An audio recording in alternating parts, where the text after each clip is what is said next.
The Terra LUNA collapse was the single event that really put crypto on the downslide for 2022.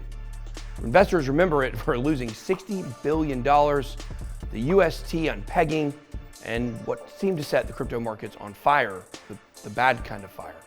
Do Kwon's been on the run for 9 months now, since he was first wanted up for arrest, and yet he continues to go free. But the question is, why now is the SEC choosing to go after Do Kwon and Terra LUNA when they had plenty of time to do it before? The SEC, in love with power grabs? Well, seems like they're trying to get another one. Will Do Kwon get caught, or will he remain free and on the loose? Let's get it. Welcome to BitSquad Crypto. My name is Ben. Today we're going to take a look at the SEC going after Do Kwon and what that means for crypto going forward. Stablecoins, watch out. All right, well, let's rehash the events here. Let's take a look. The fall of Terra LUNA, a timeline of the meteoric rise and crash on Luna. Terra Network and its leader, Do Kwon, rose to the highest tier of the crypto world thanks to big shot investors, only to fall apart within a few days in May 2022. On May 7th, the price of the then $18 billion algorithmic stablecoin, Terra USD or UST, which is supposed to maintain a $1 peg, started to wobble and fell to 35 cents on May 9th. Its companion token, Luna, which was meant to stabilize UST's price, fell from $80 to a few cents by May 12th. So let's talk about what actually happened here, because it's kind of a complicated situation.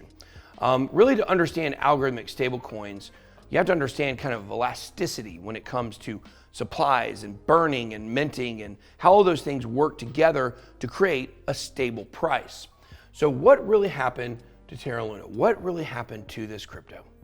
When the Luna network collapsed, it's estimated that $60 billion got wiped out of the digital currency space. Now, how did this occur? So the way UST worked is it was based off of how much Luna was kind of in the supply. So when the price of Luna pumped out of control in the bull run, Terra LUNA had to burn part of its supply. And so what happened is later on, when all of the liquidity got pulled out of Luna by some major players, they had to now mint more Terra LUNA to match that, to keep the price stable. It was constantly a game of balancing burning or minting the supply of Terra to match UST being able to be equal to $1. So that's the way algorithmic stablecoins work. They're not the same as Tether or USD that are backed by actual dollars or assets. They're based on the supply of the asset and the liquidity. And by burning, of course, burning means removing from the supply. Minting means adding more to the supply. So the supply of Terra LUNA was elastic. It would go up or down based on what they had to do in order to keep UST at $1. Hope that makes sense. It is quite confusing. And I'll be honest with you, algorithmic stablecoins are not my cup of tea. They're not something I've ever really liked. I never invested in UST. Earlier on in my career, we would try to look at BitSquad Crypto, some of these algorithmic stablecoins, and I just never trusted them. I never trusted the mechanisms, and at least in this one regard, we were correct. But what happens? So when it absolutely goes to basically zero because they had to mint out of control and then it messed up the supply, court issued an arrest warrant against Terra's Do Kwon as the price of Luna nosedives 40% in 2 hours. Indeed, a court in the South Korean capital has issued a warrant for Do Kwon and 5 additional persons citing the violations of the country's Capital Markets Act. So look at the date here, September 14th. That means since this warrant was issued, he's been on the run for about 6 months now. But of course, that was 4 months after everything fell, and he was already starting to get the gist here that he was going to be in trouble and had to start moving. So this is when the plot really starts to thicken, though. I want you guys to watch this video right here. South Korean officials reportedly froze millions in crypto belonging to Terraform Labs CEO Do Kwon. According to News One Korea, prosecutors froze about $40 million worth of crypto assets. That's just a portion of the $62 million in Bitcoin that South Korean officials claim belong to Do Kwon. Now, last week, they requested crypto exchanges KuCoin and OKX to freeze his assets. In response to the report, Do Kwon tweeted that he didn't understand the falsehoods, saying, quote, "Once again, I don't even use KuCoin or OKX, have no time to trade, no funds have have been frozen. Last month, Interpol reportedly issued a red notice for Do Kwon as Korean officials claimed he was on the run, but Do Kwon denies he is in hiding. Now, notice they said they didn't freeze all of his money. He still definitely had some. We'll get to that here in just a little bit. But they said he could no longer travel, and he said that he was cooperating fully with all investigators. Is that true? We're going to find out in a little bit. He's still on the run, so that seems to be false. Do Kwon, sorry for arrogant tweets, takes full responsibility for Terra's collapse. Now, this was a point in time where he was getting highly criticized for a lot of the tweets that he had. So if you remember back during this time, if you were in crypto before Terra collapsed, Do Kwon was becoming a bit of a folk hero with his funny and sarcastic tweets, ranging from creating the LFG fund, the Let's Go fund, also known as the, I think, Luna Foundation fund. I can't remember what it was called, but just turning everything into a joke. A lot of memes at the time, making fun of a lot of other people in crypto. He even said in one tweet that he doesn't discuss poor people. Well, he's going to be pretty poor himself when he's in a jail cell before you know it. But he just doesn't do himself any favors. If he would have just owned what happened in the beginning and said, you know what, this happened, it collapsed, these are the reasons why, it wasn't necessarily my fault, I should have taken better responsibility and just been accountable for his actions, he may not be where he is right now today, which is in Serbia, which we'll see. During this time, we had Anonymous vowing to bring Do Kwon's crimes to light. There is no doubt there are many more crimes to be discovered in your trail of destruction. Hacktivist Group, Anonymous said on its YouTube channel. Hacktivist Group, you gotta love that name. Please don't hack me, Anonymous, I'm nice to you. Hacktivist Group Anonymous has pledged to make sure Terra co-founder Do Kwon is brought to justice as soon as possible. This would have been 2022, so they've obviously done a great job as Do Kwon is in, wait, actually, he's not in custody, never mind. All right, moving on. SEC, Do Kwon cashed out massive Bitcoin stockpile via Swiss bank. Remember when they said they didn't freeze all of his money?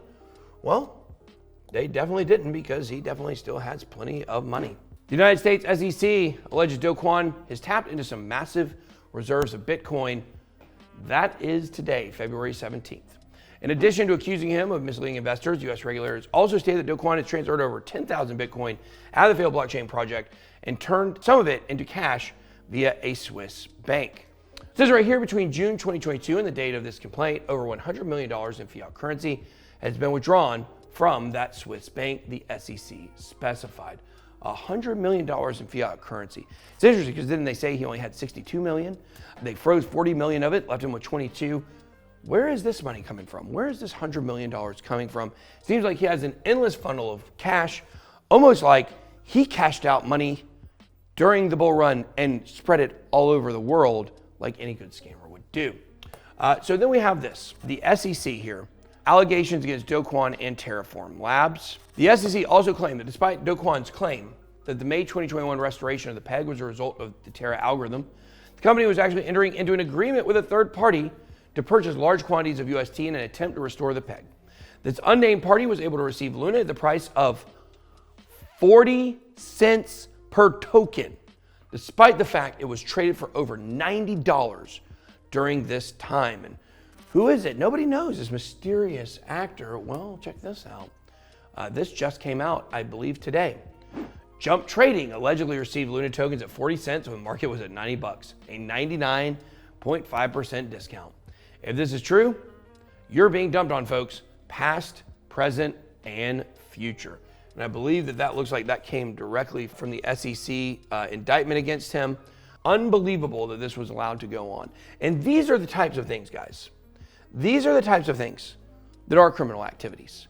But yet, in the traditional finance world, they do these things all the freaking time. Because it's in crypto, we look at this and we go, I cannot believe they did this, gasp, sigh. Banks do this all the time. They're always giving discounts to their buddies and their cronies and screwing the retail investors. And thank God for crypto, finally having a place where this is exposed and we can see what they're doing. Now let's hold these other people accountable as well. What about Jump Trading? Where is Jump Trading's responsibility in this? Jump Trading, by the way, heavily involved with Tether, heavily involved with Deltec Bank, heavily involved with Sam Bankman-Fried, heavily involved with Alameda, heavily involved with FTX. Another bad company. When you hear Jump Trading, you might as well hear FTX or Alameda because they're all the same. Where's the responsibility for jump trading? They should be taken down for this. This should be a crime for them to be able to come and get this token at a discount of 99.5% and to dump it on the market and to dump it on you. Jump trading, you're on the FU list. All right, let's keep going before I lose it. Korean authorities confirmed search for Do Kwon. Korean authorities confirmed traveling to Serbia in search of Do Kwon last week, but did not comment further. So did they find him? Did he pay them off? And here's kind of the problem with these people that have a lot of money. They can pay off the people that are looking for them and get them to go the other way. But the question is Do Kwon, was he ever trying to do anything for anyone? Or were all of his actions self-serving? Self-serving? He's in Serbia? Okay, all right, I'll move. Korean officials traveled to Serbia last week in order to search for Do Kwon. Speaking of the Unchained podcast in October 2022, Do Kwon said cryptocurrencies are not securities and fall outside of authorities' jurisdiction. Thank God Do Kwon's speaking for us. Thank God he says what he did is not a security. Should really take that to heart. November 3rd, 2022, Kwon shot down talk of hiding by tweeting about an up-and-coming meetup. He signed off by inviting cops to join. In a follow-up tweet, Do Kwon said he would pay for attendees' plane tickets. Show up if you dare, he wrote. Then he said, all right, I'll throw a meetup conference soon to get over this in hiding BS. Cops from the world are welcome to attend. South Korea and Serbia do not have an extradition treaty. However, two countries have cooperated in the past under the European Convention on Extradition. Do Kwon's rumored location in Serbia has been public knowledge since December 2022. Questions arise as to why the Korean delegation made the trip last week. Other than confirming that a party arrived in Serbia, officials declined to comment further. You can expect the argument for UST being a security to be a roadmap for how the SEC goes after other stablecoins. They'll allege that integration, promotion, marketing, commercial deals, etc., building the stablecoins ecosystems are efforts of others that are reasonably expected and that can lead to profits in connection with the stables. This is why I've been saying the stables might even pass the Howey test, despite them being stable. Here's the fact, guys. Algorithmic stablecoins suck. I'm just going to go ahead and tell you. We haven't seen one that's worked over the long term, has been really successful, hasn't been hacked, hasn't lost its peg. They need a lot more work, but they're probably also not securities. But that hasn't stopped the SEC from calling things securities in the past, present, and probably in the future. Right now, the SEC is trying to power grab. That is what this is all about. Why are they choosing now to go after Do Kwon? If you listen to what we've been saying for the last several weeks, this is about a stable coin war. Who does Gary Gensler work for? Who does he work for? Does he work for you? Does he work for me? Does he work for the investor? No. He works for Goldman Sachs. Where did he work before he was at the SEC? Goldman Sachs. Think about it. Use 2 and 2 and get 4. The man is a pure lackey for the banks. What are the banks concerned about? The banks are concerned about stablecoins. Algorithmic stablecoins, they're an easy target. We've already got Do Kwon here that's demonstrated the dangers of algorithmic stablecoins. They're going after BUSD. We've already seen that as Circle snitched to the government about some things that Paxos had done, and then they were able to go after BUSD through Paxos. We already know FTX announced their stablecoin in August. Guess what? They go down in November. Who snitched them out? That would be Barry Silbert, CEO of Digital Currency Group. Also, gigantic investment in Circle. You can watch the videos we've made in that before. Guys, we're primed up to see USDC become the stablecoin in the United States of America. The CBDC is coming. It is already here. Every move that you're watching the SEC make is all about making that a reality. Clearing the way for Goldman Sachs, clearing the way for Circle, clearing the way for USDC. If the government really wanted to go after Do Kwon, he would have already been in custody. Remember that. There's a reason why he's still free. Gary Gensler doesn't care about Do Kwon. He doesn't care about getting your money back. He cares about knocking out algorithmic stablecoins. But the main question is, how can Gary Gensler knock out anybody when it looks like he has 2 wet noodles for arms? That's all I got. Be blessed. Bit boy out.